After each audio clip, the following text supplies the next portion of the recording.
বন্ধুরা, আমার চ্যানেলে তোমাদের সকলকে স্বাগত।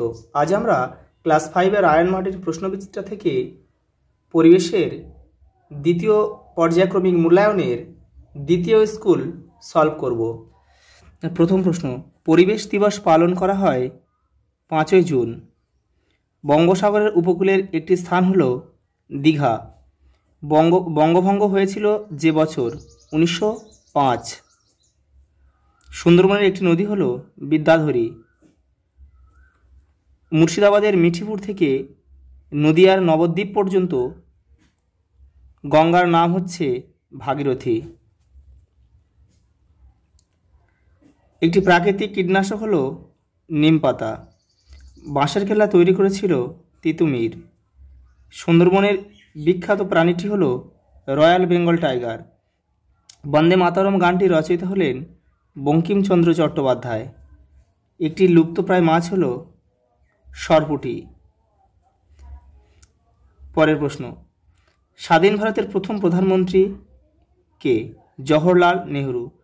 ও প্রথম শিক্ষামন্ত্রী কে ছিলেন? মৌলানা আবুল কালাম আজাদ স্বাধীন ভারতের প্রথম শিক্ষামন্ত্রী। পরের প্রশ্ন, তরাই অঞ্চলের মাটি উর্বর কেন? দেখে নাও। তরাই অঞ্চলের মাটি উর্বর কেন? হিমালয় থেকে বয়ে আসা নদীগুলি যেমন তিস্তা, মহানন্দা এই অঞ্চলে প্রচুর পরিমাণে পলি বহন করে নিয়ে আসে। এই মাটি নাইট্রোজেন ও জৈব পদার্থে সমৃদ্ধ, তাই তরাই অঞ্চলের মাটি উর্বর। পরের প্রশ্ন, নিত্যবহ নদীতে সারা বছর জল থাকে কেন? কারণ নদীগুলি বরফ গলা জলে পুষ্ট। পরের প্রশ্ন, পশ্চিমবঙ্গের রাজধানী কোন শহর? কলকাতা। পশ্চিমবঙ্গের কোন শহরটির প্রাচীন নাম তাম্রলিপ্ত? তমলুক। পরের প্রশ্ন, কাজু বাদাম ও আম চাষের জন্য পশ্চিমবঙ্গের কোন কোন জেলা বিখ্যাত? কাজু বাদামের জন্য পূর্ব মেদিনীপুর, আর আম চাষের জন্য মালদা। পরের প্রশ্ন, ধাপ চাষ কি? দেখে নাও, ধাপ চাষ কি? ধাপ চাষ বলতে সাধারণত পাহাড়ি অঞ্চলে যেখানে জল দাঁড়ায় না সেখানে সিঁড়ির মতো করে জমি কেটে চাষ করাকে বোঝায়। এই পদ্ধতিতে জল ধরে রাখতে সাহায্য করে এবং মাটি ক্ষয় রোধে সাহায্য করে।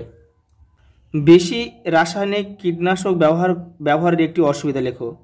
জমির উর্বরতা শক্তি নষ্ট হয়ে যায়। আরেকটা লিখতে পারো, জমির অম্লতা শক্তি বেড়ে যায়।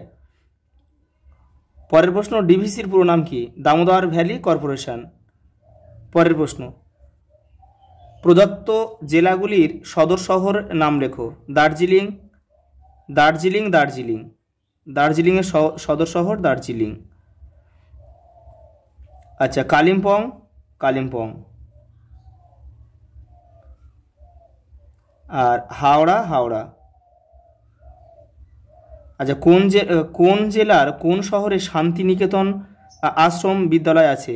কোন জেলার? বীরভূম জেলার বোলপুর। আজ এই পর্যন্ত, দেখা হবে পরের ভিডিওতে।